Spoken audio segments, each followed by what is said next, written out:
Hey everybody, welcome back to the channel. My name is Kosh Javar, and in today's segment video we are going to be going over the home buying process. There are a lot of people out there that are considering buying new homes and or either buying previously used homes as well. And so when you're doing that process, you are going to eventually you're going to have to form a team. And one of your most important people that's going to be on that team is going to be your sales associate that's going to be with you. And so today I have Miss Kenette here with me here at Tri-Point Homes. And she has volunteered. She's going to answer a few questions. And if you guys also have any other questions that you guys may have, just, please put them down in the comments below. And, I might be able to create another video and Miss Kenette might be able to answer some of those questions for you. So, how are you doing today, Ms. Kenette? I'm well, thank you. How are you? I am doing good, yes. Good to see you. Good to see you too. And, just to give everybody a little bit of a background, so how many years have you been selling homes or been in this industry? Really? No, I'm a bit of a newbie to the industry. I've got a little over a year and a half under my belt. Okay. And when you have been, since you've been in this business, what would you consider? Would you consider buying a new home, or do you think a person should probably consider a pre-used home? So a resale home versus the benefits of buying a new home versus a resale. It really boils down to taste. As I am in new home sales, I can tell you some of the benefits of focusing your attention there. Lots of times with resale homes, we don't know what those existing warranties are. With a new home, you're walking right into brand new warranties. And so that gives you a sense of security and a peace of mind. That's one less thing you have to worry about. Other benefits are that when you're focusing your attentions on a new build, you are giving yourself the opportunity to pick the home that is best for you and your lifestyle, your family's lifestyle. And that's another benefit. Currently, I would also say focusing on modern design and modern would be a benefit for focusing your attention on a new build. And then just the simple pride of ownership. Okay. You can be excited and proud of the home that you selected. Right. And me, when I was in the home buying process, I decided to new build, and I did a dirt build home. That's what I did, and that's where I had the chance to choose the elevation and also the different things that go inside the home. Can you touch on what is the difference between a spec home versus a dirt home? Yes, I'd like to say congratulations to you, new home owner. Most definitely. So that's a lot of jargon, home builder jargon, dirt versus spec. But to give us that ding, ding, ding moment of clarity, a dirt home is a home that you are designing from the ground up. And so literally you are picking every aspect of that home, from, like you said, the exterior of your home, the different structural options of the home, but even down to the smallest detail, like the flooring or the backsplash, the tile that you're going to use for the surround in each one of your bathrooms, countertops. The list goes on and on. If that process becomes overwhelming, the good news is then you can rely on your trusted builder, because they have what they call a spec home or an inventory home. Spec meaning it's built out. The specifications of each home have already been designed and thought about. And so literally all you have to do is move in. That spec home then moves itself into what a builder may call an inventory home, which is a home that's in their arsenal that they would then put up for sale. Okay. And my very first house that I bought was a spec home. It was an inventory home, and like you said, everything was already picked out. I didn't have to say nothing. It was already picked out. Bring your clothes and your furniture. That's all I had to do. And so, when you are looking at buying either a spec home or either you're buying a dirt home, are there any type of incentives that a builder could probably offer a person that's buying a home? Absolutely. So builders, of course, want to earn your business, right? And so they're going to fashion their product, incentive product around them. every builder is going to have different incentives.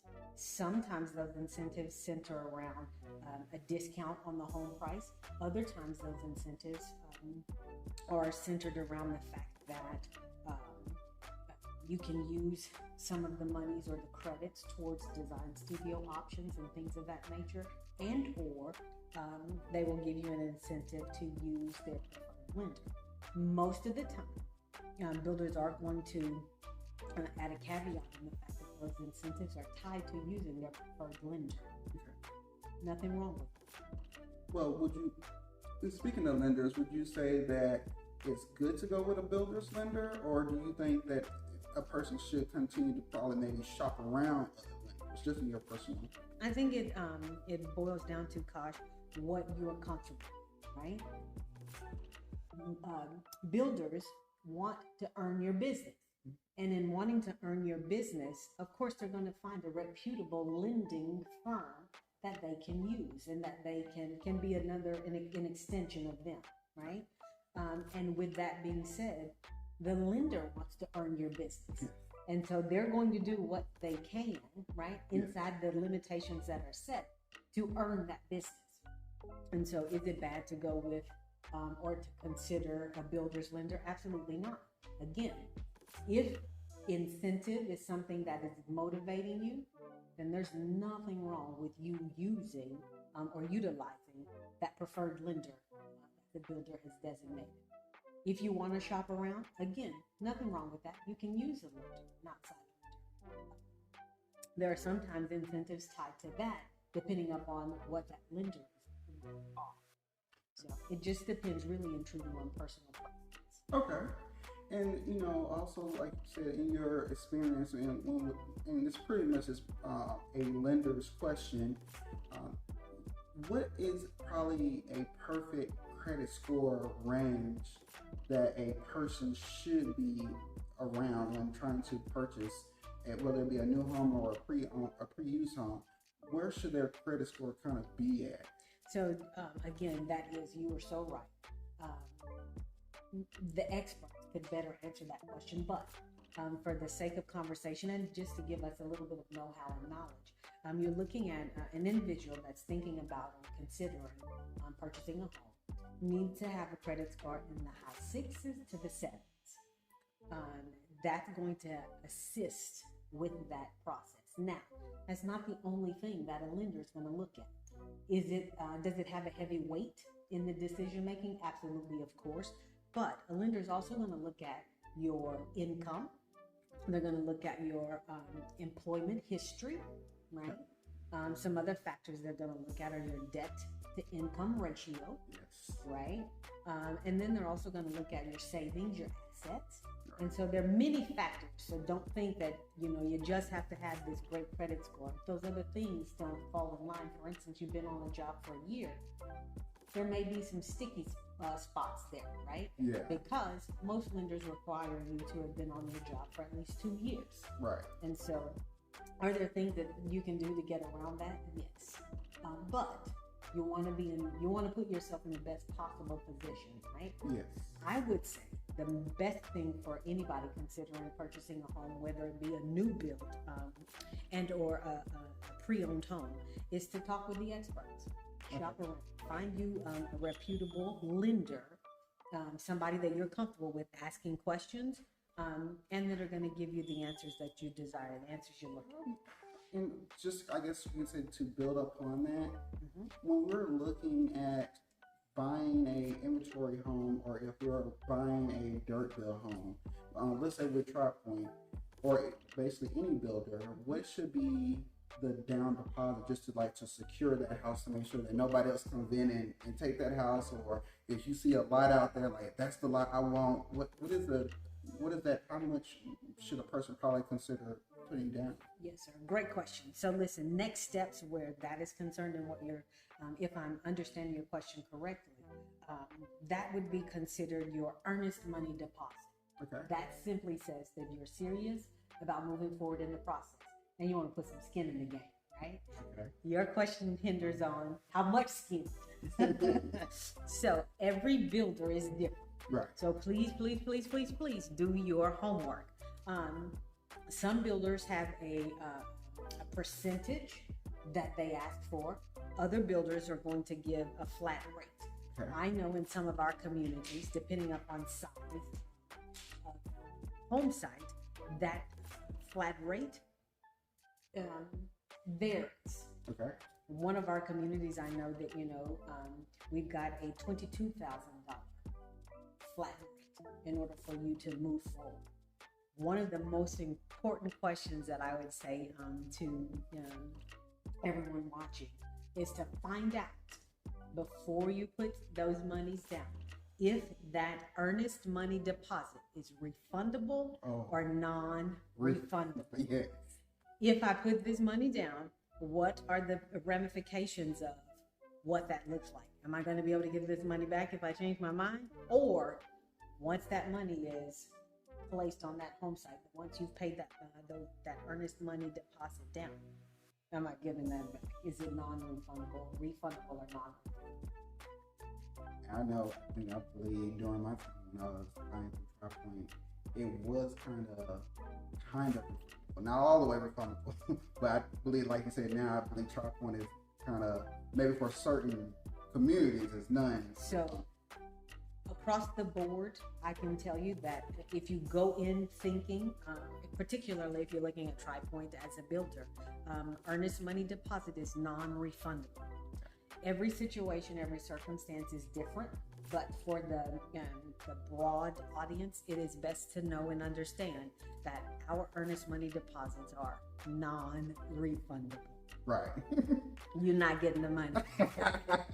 So you gotta be serious. So when you put your money down for that house, that's your house. You putting skin in the game. And then my last question, I would say then, and this is, pretty much a general question. What would be, in your opinion, what would be the best advice you can give to a person who is aspiring to buy their first home, whether it be new build or pre-used home? What is something that you can do? What is something that you think that they must know when considering this or beginning this process or this journey? I would say those next steps would center around prioritization, right? An individual has to decide what's most important to them.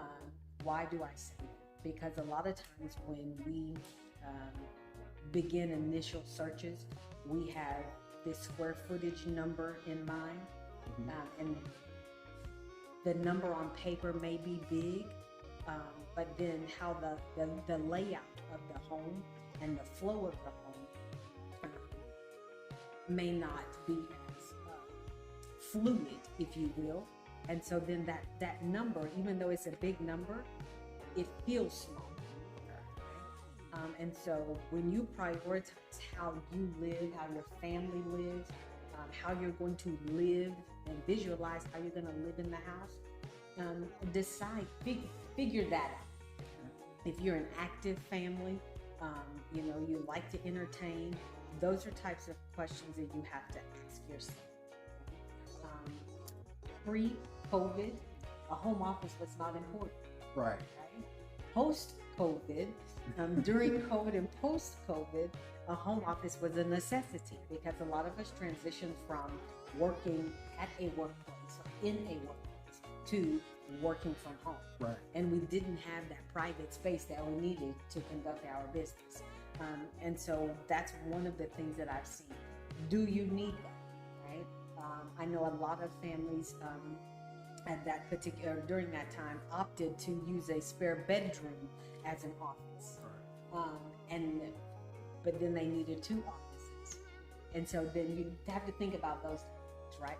Prioritize your needs versus your wants. Right. The other thing I would think about, besides prioritizing, what your family wants and or needs, or what you want and need, would just be to focus on, as you're dreaming all of these things about the home, and trying to figure out what those next steps are. One of the things that she touched on was speaking with a lender, so that you know where you are. Because we can all go in with surf and turf palates, Yeah. right? But then recognize that maybe, just maybe, we're more of a gourmet hamburger than a filet mignon. Nothing wrong with it, right? But that also then sets the expectation so that when you are going on your home search, you can kind of narrow the field down. Right.